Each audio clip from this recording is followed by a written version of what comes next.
Bien le bonjour, c'est Cléleste, et aujourd'hui on va parler de Final Fantasy II pour continuer notre histoire de la saga. Il faut savoir qu'à la base, Final Fantasy ne devait pas avoir de successeur. Et quand on est un fan comme moi, on se dit que déjà à cette époque, Final Fantasy aurait pu ne pas être la grande saga qu'on connaît. Mais c'est avec un joli twist que Square nous propose cet opus qui est une suite, mais pas vraiment, de Final Fantasy premier du nom. Et oui, si vous vous attendiez à la suite des aventures de vos personnages, c'est raté, car Final Fantasy II montrera qu'une saga n'a pas besoin d'avoir une chronologie. Ce sera l'essence même de la saga que de changer d'univers entre chaque épisode, bien que certains jeux font exception à la règle, et même dans ce cas, ça pourrait être un tout autre jeu. Attention cependant, on parle bien de Final Fantasy II sorti au Japon, et non de Final Fantasy II aux USA, car il s'agit en réalité de l'opus Final Fantasy IV. C'est Square qui avait changé les noms pour que nos électeurs de Trump ne soient pas perturbés en passant du 1 au 4 d'un coup, et c'est d'ailleurs pareil pour Final Fantasy VI renommé Final Fantasy III pour les Amerlocs.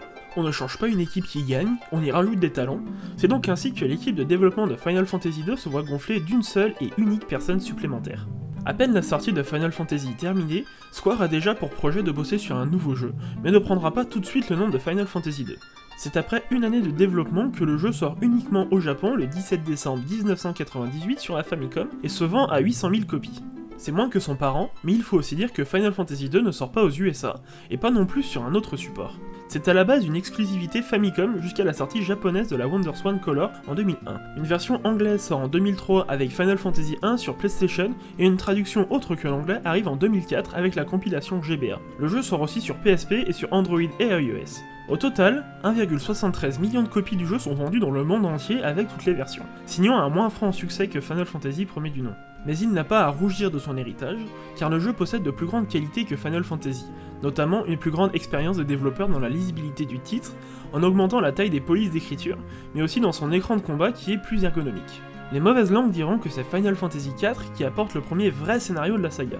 Détrompez-vous, c'est bien Final Fantasy II qui apporte un scénario assez poussé, ou tout du moins plus poussé que Final Fantasy I.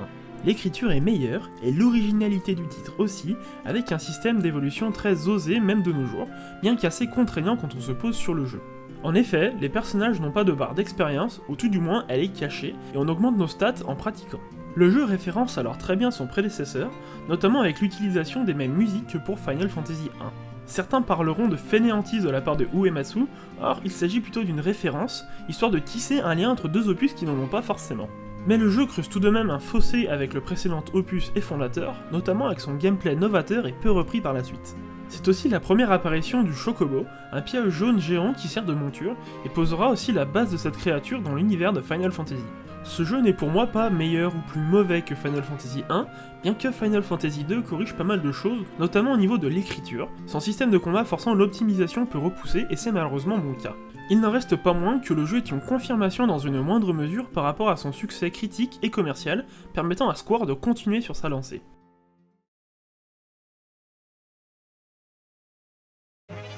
Parlons de ce gameplay repoussant. Dit comme ça, c'est assez méchant, mais l'originalité des mécaniques n'excuse pas la complexité de celle-ci. En effet, le système d'évolution assez spécial et bien pensé nous force à optimiser nos rencontres et nos actions en combat. S'il n'y a pas de jauge d'expérience visible pour le level up, c'est en attaquant qu'on augmente notre force, ou en prenant des coups qu'on augmente nos HP. Les mécaniques nous forcent alors à la pratique, et sur le papier, ça aurait pu être vraiment ouf, mais le problème, c'est que l'inverse peut très bien se produire. Un personnage qui ne prendra pas de coups pourra perdre des HP max, et le manque d'activité physique vous fera perdre de la force. C'est pour ça que le jeu force, sans le vouloir, une optimisation assez désagréable quand on est joueur.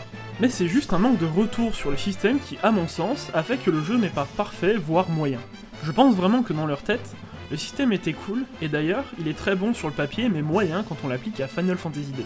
Sinon, le tout est un classique héritier des RPG et de Final Fantasy I, avec 4 personnages qui ont des spécialités et des faiblesses. Notez qu'on ne choisira que le nom au début du jeu, et qu'on perd un petit peu cette notion de classe, nos personnages pouvant très bien devenir très bons de partout, avec de la pratique optimisée. Mais c'est tout naturellement que le gros barbare de la bande nommé Guy soit faible en magie, et qu'il frappe comme un gros bourrin, et que la fille soit forte en magie, mais quand il s'agit de mettre une flèche sur un gobelin, il n'y a plus personne à l'instar de l'elfe dans le donjon Malbec. Le Firion, en tant que personnage principal, est polyvalent.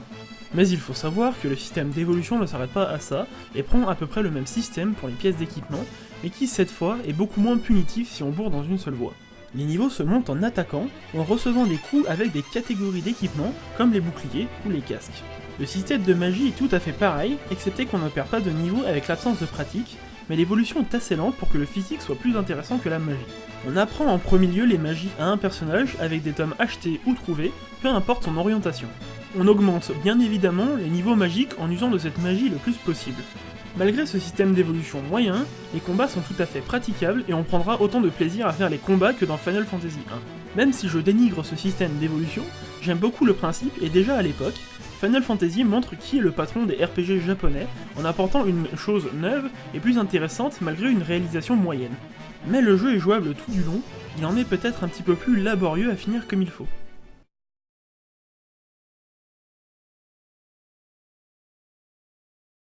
Final Fantasy II commence à donner un scénario poussé à base de rébellion et d'un univers pas si commun que ça. Car oui, si Final Fantasy I avait un scénario bateau et un univers assez commun, Final Fantasy II mélange de plus en plus la fantasy avec le steampunk, et cette fois-ci saupoudré d'une dose de politique. Et malgré ça, on ne va pas pouvoir faire une section personnages dans cette vidéo, car les personnages principaux sont en réalité le groupe, et non des personnalités qui évoluent chacune de leur côté dans le temps. C'est plus du côté des personnages secondaires mais récurrents comme la princesse Hilda ou Minwu qu'il faut chercher un développement, et encore, la personnalité n'est pas mise en avant dans le scénario, et ce n'est pas eux qui font avancer l'aventure, plutôt l'aventure qui avance d'elle-même. En soi, ce n'est pas un mal, mais il faut avouer que la richesse d'un jeu peut se traduire par ses personnages hauts en couleur, et à ce moment, Square est encore loin de designer le personnage de Bibi. On pourra cependant s'attacher à des personnages, car on pourra s'identifier à eux, que ce soit le pauvre Joseph, ou bien même la princesse qui perd tout ce qu'elle possède. Mais encore une fois, les changements de caractère face à des événements comme celui-ci sont très vite passés, on ne ressentira que très peu l'impact qu'ils ont eu. Et le manque de personnalité du groupe, à part des phrases simples données de temps en temps par Guy, ne nous laisse pas transparaître un véritable développement au niveau des personnages. Mais mine de rien, le character design est bien présent, avec l'apparition d'illustrations des personnages, nous aidant à nous attacher à eux, car on a plus qu'un simple petit bonhomme sur une map. Tout ceci fait qu'on s'attache d'autant plus à l'histoire car elle est vraisemblable, avec des personnages moyennement développés, mais bien présents, à contrario de Final Fantasy 1, où le scénario avance seul. En ce qui concerne le scénario, le tout est intéressant avec un bon twist et une véritable progression et des découvertes sur un univers déjà plus élaboré. L'univers d'ailleurs est vraiment ici pour faire avancer le scénario, on se sert des différentes situations politiques, des spécificités et spécialités de chaque royaume pour venir à bout du vilain dont les motivations sont assez obscures. Et c'est là où la limite se pose à l'écriture de ce titre, il ne faut pas toujours se demander pourquoi, ou on risque d'arriver sur une impasse malgré tous les dialogues des PNJ. Mais on arrivera tout de même à suivre un scénario toujours plus poussé que celui de Final Fantasy 1, et pourra même nous prendre aux tripes pour peu qu'on s'attache à certains personnages. Et tout de même, chaque chapitre scénaristique du jeu est justifié et bien amené. Et on ressent vraiment la lourdeur de la cause rebelle avec ses victoires comme ses défaites, malgré un grand manque de moyens pour envoyer 3 pauvres jeunes orphelins à la guerre comme ça. Mais on passe maintenant à la partie spoiler. On commence déjà par perdre le premier combat, en se faisant one-shot bien entendu. Sur 4 personnages, seul Léon manque à l'appel quand on se fait récupérer par les rebelles à Altaïr. La princesse de Finn, Hilda, décide malgré notre engouement à rejoindre les rebelles, de refuser car vous êtes trop jeune. Mais elle les laisse s'en aller pour la capitale du royaume de Finn, en proie à l'armée impériale. Une fois en ville, vous éviterez les gardes impériaux et à la taverne, vous prenez le passage secret gardé par un allié de la cause rebelle, et vous trouverez le prince Scott, le fiancé d'Hilda. Il vous remet la bague et vous demande de la rendre à Hilda. De retour à Altaïr, vous allez voir la princesse Hilda pour lui dire que vous êtes revenu vivant et lui rendre la bague de Scott. Convaincue de vos aptitudes, elle vous ordonne d'aller chercher du mithril, un métal ultra puissant qui permettrait de dégommer l'Empire, parce que eux l'ont déjà. Elle joint à votre équipe Minwu, le mage qui vous a soigné et qui ne servira qu'à ça, enfin pour le moment. Vous obtenez alors le canoë pour joindre le port de l'autre côté du lac et atteindre Poft, où Sid vous attend. Après avoir parlé avec lui, vous avez le choix entre la facilité, c'est-à-dire rejoindre Salamande en aéronef, ou y aller à pince et XP pendant ce temps. Une fois là-bas, parlez à Joseph du mithril, mais vous dira juste d'aller aider les habitants prisonniers dans la mine sélénite. Tant mieux, c'est là que se trouve le mithril. Dans ce dédale avec des pièces piégées, descendez le plus que vous pouvez pour trouver tout d'abord les habitants. Parlez à Paul et à la fille de Joseph, et continuez jusqu'à trouver le mithril. Vous fightez le sergent tout court, colonel c'est son nom, et vous trouverez dans un coffre tout le mithril qu'il vous faut pour faire des armes à toute une armée rebelle. Retournez à Altaïr et donnez le mithril au forgeron, qui est trop content pour vous parler plus, mais au moins maintenant vous pouvez vous servir du mithril. On vous confie une nouvelle mission, celle de détruire le cuirassé, et pour ça, il faut retourner voir Sid. Dirigez-vous vers Bafk avec ou sans aéronef. Une fois là-bas, la ville est encore aux mains de l'Empire, mais il y a un traître parmi eux, un chevalier qui vous laissera passer dans les égouts pour rejoindre le cuirassé. Mais encore une fois, dans ce dédale, attention de ne pas se perdre. Arrivé au bout, le chevalier noir vous attend, et faites décoller le cuirassé pour attaquer les villes encore libres. Passez sur le côté et obtenez le laissez-passer, qui vous servira bien plus tard. De retour à Altaïr, vous constatez que la ville est complètement en ruine. Vous savez par Sid que le seul moyen de détruire le cuirassé, c'est d'utiliser le feu solaire. Minwu quitte le groupe pour soigner le roi, et vous partez à la recherche de la cloche divine, un objet qui ouvrira seulement la porte et ne transportera pas le feu comme le dit Hilda. Pour la trouver, il faudra aller à Salamande, parler à Joseph qui cette fois se joindra à vous. Il vous faudra trouver le traîneau caché dans la mine sélénite et partir pour la grotte des glaces. Une fois dans la grotte, vous croiserez une tribu de castors. Guy parlera de la cloche au chef et lui donnera l'emplacement d'un passage secret. En bas, combattez la tortue d'adamantine et récupérez la cloche. Vous trouverez en haut une raclure du nom de Borgen, et après lui avoir laté la tête, il fera tomber un rocher façon Indiana Jones et Joseph se sacrifiera pour sauver le groupe. Et c'est là qu'on lance le compteur de mort. Vu comme vous êtes pressé, vous ne retournez même pas voir sa fille pour lui annoncer la mauvaise nouvelle. Vous vous dirigez direct vers Poft pour prendre le vaisseau vers Fort Kushan, où se trouve le feu solaire. Là, vous utilisez la cloche divine pour ouvrir la porte du fort, et vous trouverez le frère du prince Scott, le prince Gordon de l'autre côté. À se demander pourquoi Joseph est mort s'il pouvait passer. Mais vous avancez dans le fort pour trouver la torche d'Egil après avoir dégommé une âme rouge. Grâce à la torche et non à la cloche qui est aussi cette princesse, vous vous emparez du feu solaire et en sortant, voyez le vaisseau de Sid se faire courser par le cuirassé. Vaisseau de Sid qui avait à son bord la princesse Hilda. En tombant dans le cliché, vous devez aller la sauver en utilisant le laissez-passer précédemment obtenu pour rentrer dans le cuirassé. Histoire de faire une pierre deux coups, libérer la princesse et Sid et aller détruire le réacteur du cuirassé avec le feu solaire. Pendant que le vaisseau explose, le chevalier noir vous regarde comme un mec qui devrait mieux s'enfuir. De retour à Altaïr, on vous dirige déjà vers une autre quête, celle du tome Ultima. Vous entendez parler des dragonniers qui se trouvent à Deist, le roi meurt et Gordon quitte le groupe. Il vous faudra prendre un bateau à Paloum, mais vous trouverez Leila, une pirate qui vous invitera gentiment à monter dans son vaisseau pour vous aider. Mais gros prank, elle vous attaque en embuscade avec ses marins, après avoir décimé son équipage, elle rejoint vos rangs et vous conduit à Deist. Mais arrivé là-bas, vous ne comprenez pas la langue du dernier Draken vivant et devez donc vous diriger vers la grotte du Nord pour trouver le pendentif. Revenez à Deist et parlez au Draken qui vous confie un œuf avant qu'elle ne meure. Il vous demande de déposer l'œuf dans une source pour qu'il puisse éclore. De retour dans la grotte au nord, combattez le Chimera et déposez l'œuf dans la source sacrée. Laissez-le et retournez à Altaïr. Vous apprenez que la princesse se comporte bizarrement et après un dialogue, vous combattez cette cruche transformée en reine Lamia. Si seulement c'était elle, mais non, l'empereur avait changé la princesse avec une doublure. D'ailleurs, cet empereur lancera un appel à combattre dans une arène pour délivrer la princesse. Dirigez-vous vers le château de l'Empire et allez voir cette raclure qui vous défiera de combattre le Behemoth pour récupérer Hilda. Mais bien sûr, gros prank, il vous capture et vous devrez vous échapper grâce à Paul. Retrouvez la princesse et partez pour Altaïr. Ah non, on me dit que c'est pour Finn qu'on rentre en fait, on a récupéré le château.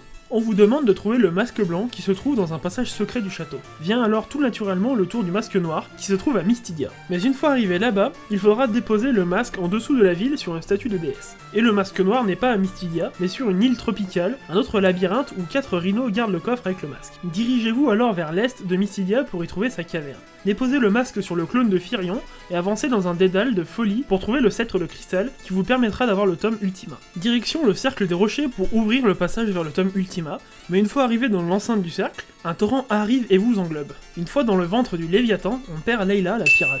Vous avancez dans le ventre de la bête en vous faisant digérer et vous trouverez Ricaro, un chevalier dragon. En continuant, vous trouverez votre bateau gardé par le ver Métamère. Vous récupérez votre bateau et ouvrez le passage vers la tour Mystidia. En montant dans la tour, les Mystidiens vous proposent des défis à mort en se transformant en Cryogigas, Pyrogigas et Réogigas. Montez encore et arrivez devant Minwu qui vous aide à ouvrir le passage vers le tome Ultima en se sacrifiant.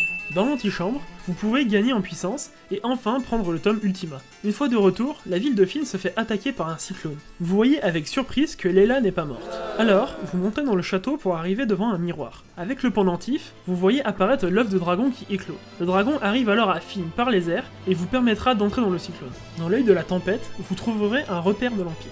Montez dans cette forteresse volante et arrivez devant l'empereur, qui fera appel à des sbires avant de se battre avec vous. Une fois mort, vous rentrez à Finn et fêtez cette victoire. Mais Léon annonce et se déclare empereur de Palmessia. Avant de partir, allez voir Sid qui, avant de mourir, vous donne son vaisseau. Arrivez dans le château de l'Empire, combattez pour arriver à Léon qui vous défiera mais n'aura pas le temps de combattre car l'empereur revient des enfers. Ricaro se sacrifie pour empêcher l'empereur de tous vous tuer. De retour à Finn, Hilda accepte le chevalier noir comme allié dans cette bataille contre les enfers et vous partez pour le passage de Jade, un chemin vers les enfers. Vous arrivez au Pandémonium où se trouve l'empereur et vous lui latez la bouche avant la fin du jeu. Tout est bien qui finit bien malgré que tout le monde se sépare et il ne reste plus que le groupe de Firion, Maria et Guy.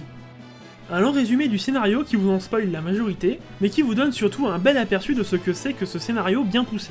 Et plus de s'attacher au personnage, c'est l'intrigue qui nous prend en trip avec ses enjeux et toute une flopée de conséquences toutes intéressantes, mais qui sont malheureusement le seul moteur d'avancée du scénario. Je n'ai rien à redire sur ce scénario qui n'est pas banal, mais qui n'invente pas la poudre non plus, sauf qu'il manque du développement dans l'univers. Apprendre pourquoi et comment l'Empire s'est fondé, comment les royaumes sont tombés et la place de chacun d'entre eux dans l'ancien ordre mondial, mais aussi pourquoi certaines reliques ont été créées et comment. C'est du chipotage, mais j'adore me plonger dans ce genre d'univers, et malheureusement, celui de Final Fantasy II reste moyen.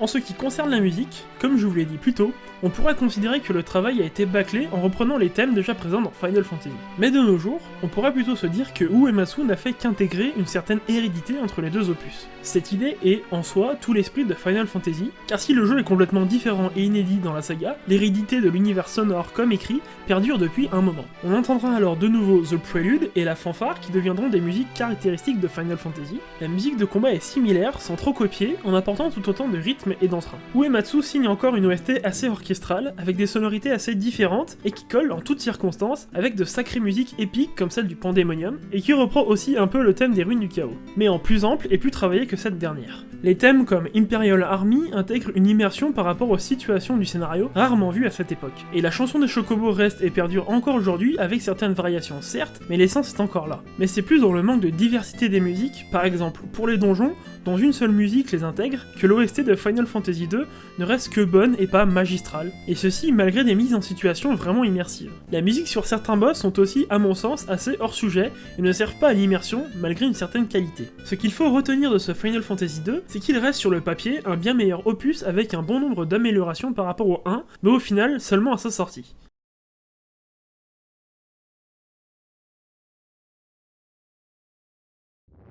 Vendu après quasi seulement en duo avec Final Fantasy premier du nom, on lui attribue un moindre mérite que le premier opus de cette saga. Est-ce le système d'évolution qui éloigne autant les fans, alors que justement il paraît ultra intéressant sur le papier? Le scénario n'est pas des moindres non plus, et c'est vraiment Final Fantasy II qui lance également cette hérédité entre les opus, principalement sonores. Ce Final Fantasy n'étant pas un échec, ne trouve pas non plus aussi bien son public chez nous comme au Japon que le premier opus. C'est personnellement un opus que je trouve oubliable, mais c'est toujours intéressant de le faire après Final Fantasy 1 pour constater que c'est comme ça qu'on établit un lien dans une saga qui pourrait très bien ne pas en avoir. Le jeu souffre d'un manque de personnages intéressants et de musique des fois trop répétitive, mais aussi d'une évolution trop détaillée. Cependant, le jeu reste tout à fait appréciable et est à faire au moins une fois pour chaque fan de la saga.